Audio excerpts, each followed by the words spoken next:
नमस्कार. आपण भारतातील नाणे बाजार आणि भांडवल बाजार या घटकामध्ये काल आपण नाणे बाजाराची सुरुवात या ठिकाणी केलेली होती आणि नाणे बाजाराचे जे वर्गीकरण आहे ते आपण संघटित क्षेत्र आणि असंघटित क्षेत्र अशा 2 गटामध्ये केलेलं आहे. संघटित क्षेत्रामध्ये सर्वात महत्त्वाची संस्था म्हणून भारताच्या नाणे बाजारामध्ये भारतीय रिझर्व्ह बँकेची भूमिका ही फार महत्त्वाची आहे आणि म्हणून मी प्राध्यापक शरद शेटे आपणासमोर 12वी अर्थशास्त्र विषयामध्ये भारताच्या नाणे बाजार आणि भांडवल बाजाराच्या घटकांमधील संघटित क्षेत्रातील नाणे बाजाराच्या एका मुख्य संस्थेचे मार्गदर्शन म्हणजेच भारतीय रिझर्व्ह बँकेचे मार्गदर्शन आपणाला देवगड कॉलेज देवगड येथून या ठिकाणी करीत आहे. तर देशाची मध्यवर्ती बँक म्हणून भारतीय रिझर्व्ह बँकेकडे आपण पाहतो. म्हणून मी तुमच्या समोर भारतीय रिझर्व्ह बँकेची इमारत या ठिकाणी दाखवलेली आहे. कारण याचे मुख्य कार्यालय आपल्या मुंबईमध्ये आहे आणि म्हणून आम्ही काही वेळा असंही म्हणू शकतो की भारताची आर्थिक राजधानी मुंबई, कारण देशाची मध्यवर्ती बँकेचे मुख्य कार्यालय हे मुंबई या ठिकाणी आहे आणि भारताच्या रिझर्व्ह बँकेचा जो लोगो आहे तो लोगो सुद्धा या ठिकाणी तुम्हाला दाखवण्यात आलेला आहे.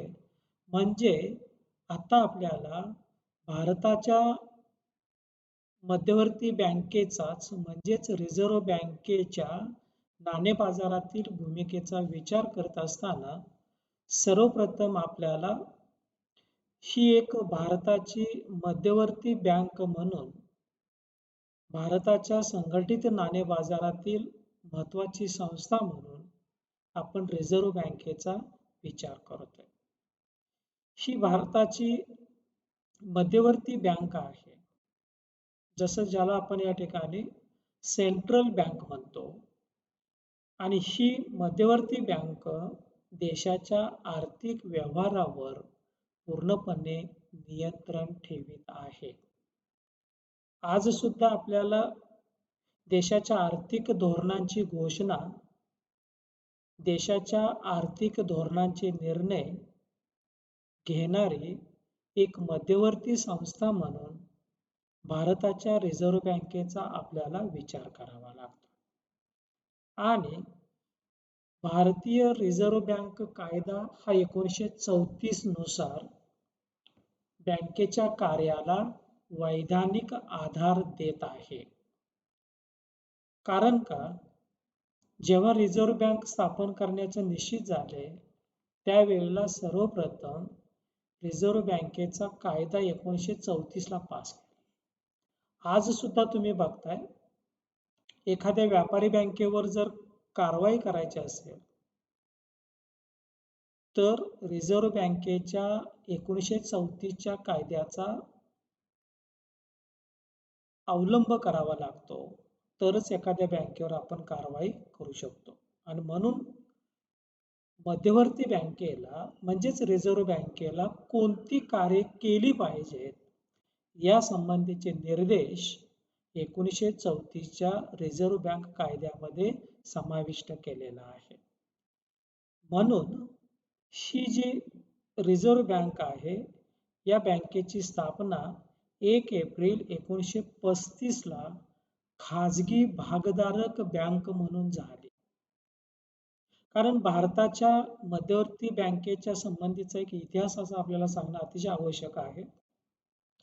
कारण 1935 पूर्वी भारतात स्टेट बँक ऑफ इंडिया म्हणजे आताची स्टेट बँक ऑफ इंडिया आणि पूर्वीची ती इम्पिरियल बँक ही मध्यवर्ती बँकेचं काम करत होती.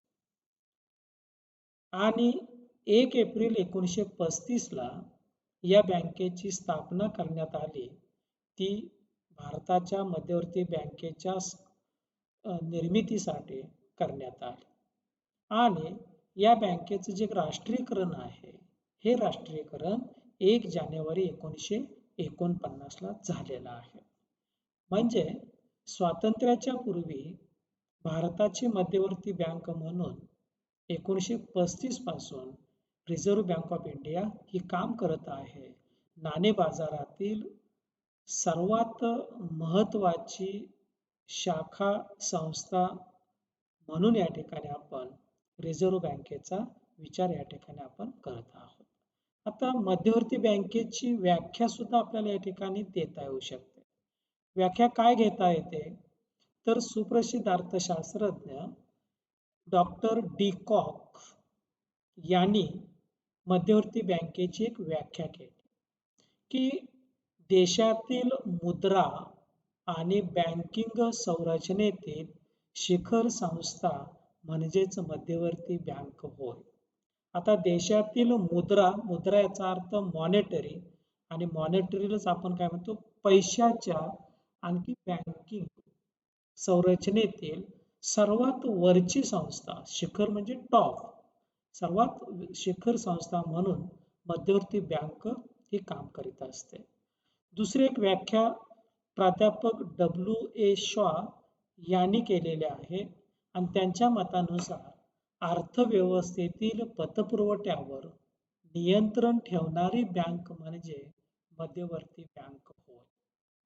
थोडक्यात आपण देशाच्या मध्यवर्ती बँकेची व्याख्या करत असताना सर्वसामान्य स्वरूपाची व्याख्या सुद्धा या ठिकाणी आपण असं म्हणू शकतो की जी बँक देशातील चलनावर पूर्णपणे नियंत्रण ठेवते, सरकारची बँक म्हणून महत्वाची भूमिका पार पाडते आणि बँकांची बँक म्हणून काम करणारी जी संस्था आहे त्या संस्थेला आम्ही मध्यवर्ती बँक असे म्हणतो. भारताच्या बाबतीत मध्यवर्ती बँकेची अशी अनेक कार्ये या ठिकाणी आपल्याला सांगता येतील.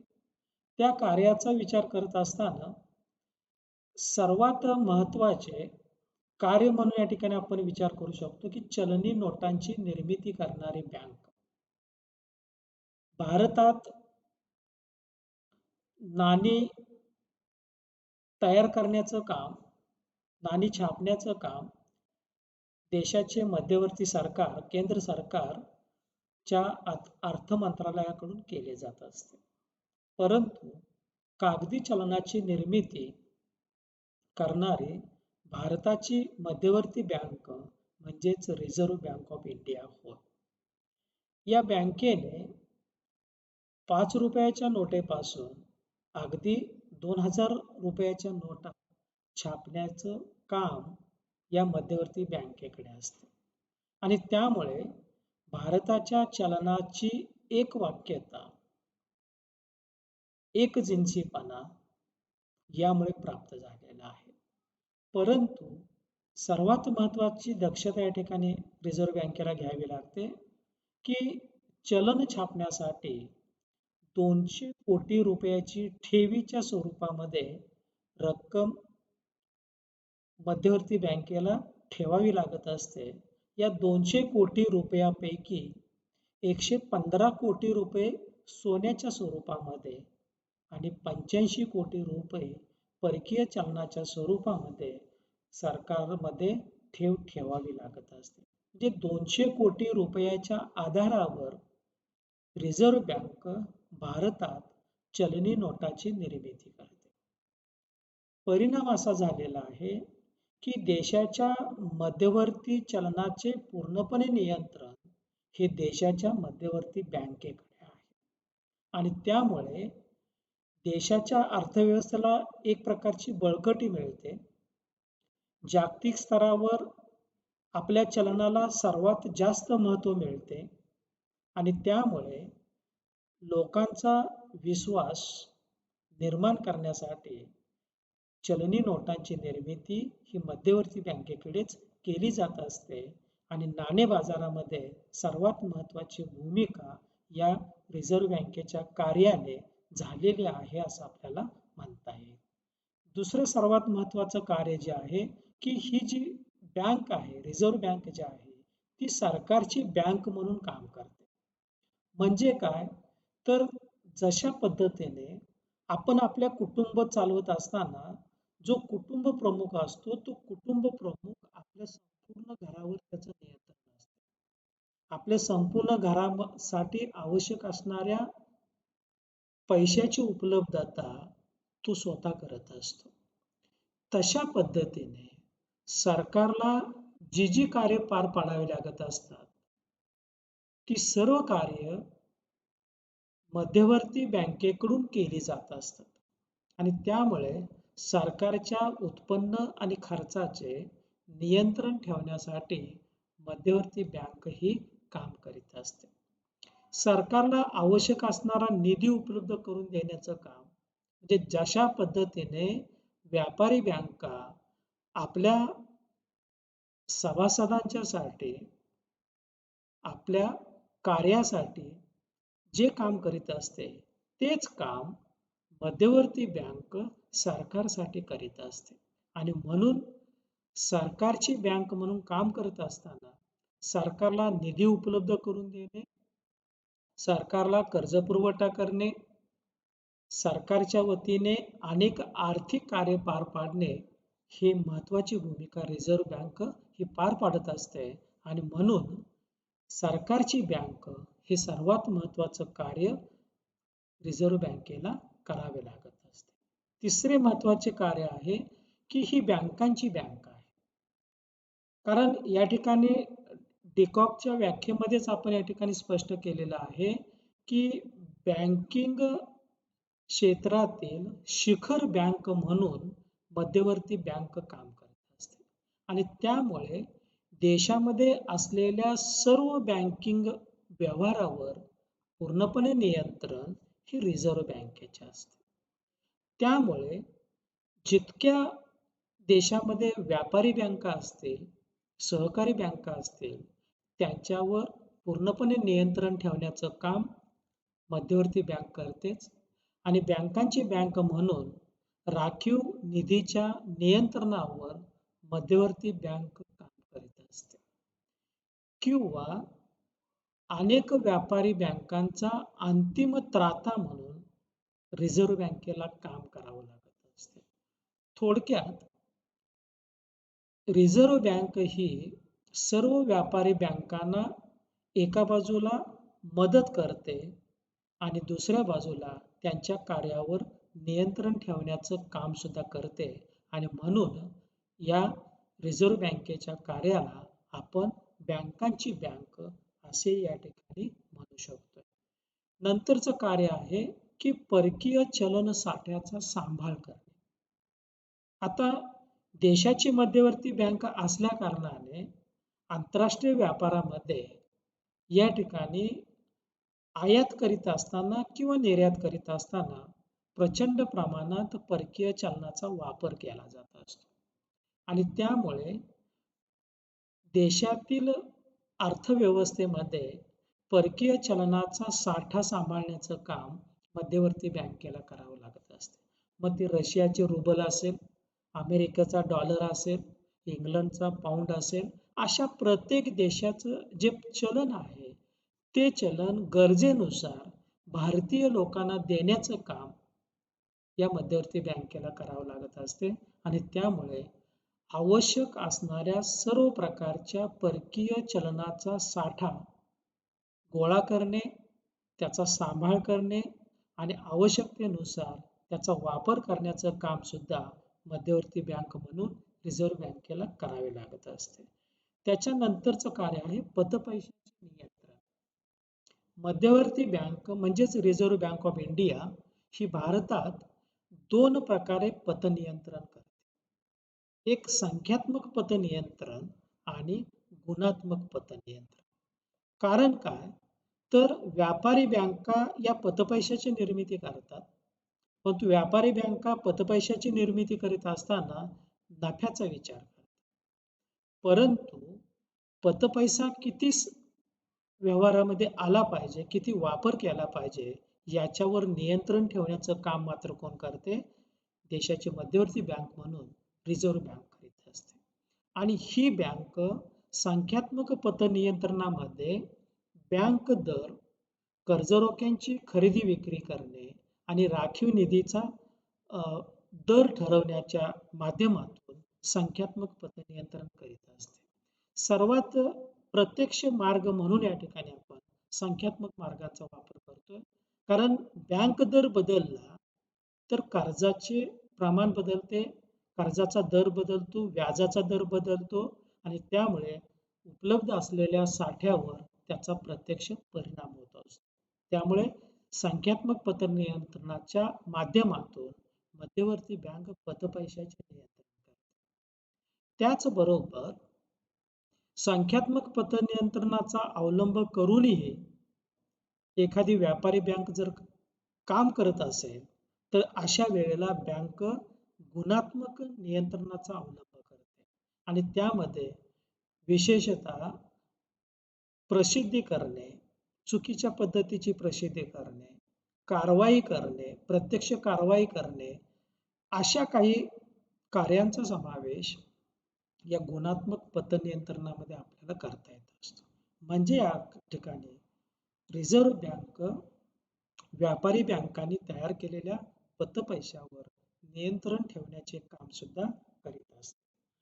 त्यानंतरचं आणखी एक महत्वाचं कार्य या ठिकाणी आपल्याला सांगता येईल की रिझर्व्ह बँक ही आवश्यक त्या आकडेवारीची माहिती गोळा करणे आणि त्याला प्रसिद्धी देण्याचं काम सुद्धा करीत असते.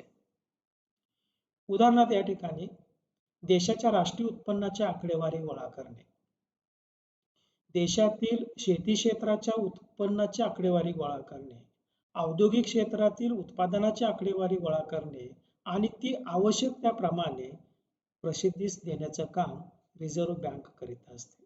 आणि त्यामुळे दर महिन्याला reserve bank of India bulletin नावाचं एक मॅगॅझिन रिझर्व्ह बँक प्रसिद्ध करते की ज्या मॅगॅझिनमध्ये सर्व प्रकारची आकडेवारी आपल्याला बघायला मिळते. विशेषतः आर्थिक सर्व प्रकारच्या आकडेवारीचं संकलन करण्याचं काम ही मध्यवर्ती बँक म्हणून रिझर्व्ह बँक करीत असते. आणखी एक महत्वाचं कार्य विकासाभिमुख आणखी प्रोत्साहनात्मक कार्य रिझर्व्ह बँक करीत असते. विशेषतः विकसनशील देशामध्ये आणि भारतासारख्या विकसनशील देशासाठी हे कार्य अतिशय महत्वाचं आहे. कारण वेगवेगळ्या क्षेत्राचा विकासावर नियंत्रण ज्या पद्धतीने ठेवू शकते रिझर्व्ह बँक, त्याच पद्धतीने वेगवेगळ्या क्षेत्रामध्ये विकासात्मक धोरण राबवण्यासाठी मध्यवर्ती बँक सरकारची बँक म्हणून सुद्धा त्या ठिकाणी काम करत असते. तर अशा पद्धतीने विकासाभिमुख आणि प्रोत्साहनात्मक कार्य रिझर्व्ह बँकेला या ठिकाणी करावं लागत असते. आणखी सर्वात महत्वाचं म्हणजे ही सर्व कार्य रिझर्व्ह बँक किंवा मध्यवर्ती बँक म्हणून काम करतेच. त्याचबरोबर रिझर्व्ह बँक आणखी काही इतर स्वरूपाची कार्य या ठिकाणी करीत असतात आणि त्यामध्ये बँकांचा अंतिम ऋणदाता म्हणून, बँकांचं निरसन केंद्र म्हणून आणि संकटात असलेल्या बँकांना आर्थिक मदत करण्याचं काम बँकांच्या खात्यामार्फत आपापसातील व्यवहार पूर्ण करण्यासाठी जे निरसन गृह चालवलं जात असते त्याचे काम या ठिकाणी इतर कार्याच्या माध्यमातून रिझर्व्ह बँक या ठिकाणी करीत असते. आणि सर्वात महत्वाचा भाग म्हणजे शेती क्षेत्रासाठी रिझर्व्ह बँक नाबार्डच्या माध्यमातून मोठं काम करत असते. त्याचाही उल्लेख या ठिकाणी करणे अतिशय आवश्यक आहे. कारण नाबार्ड ही जरी स्वतंत्र संस्था जरी असली तरी सुद्धा भारतीय रिझर्व्ह बँकेनेच शेती क्षेत्रासाठी या नाबार्डची निर्मिती केलेली आहे असं आपल्याला या ठिकाणी म्हणावं लागेल. थोडक्यात रिझर्व्ह बँक ही संघटित नाणे बाजारातील सर्वात महत्वाची संस्था म्हणून या ठिकाणी काम करीत आहे.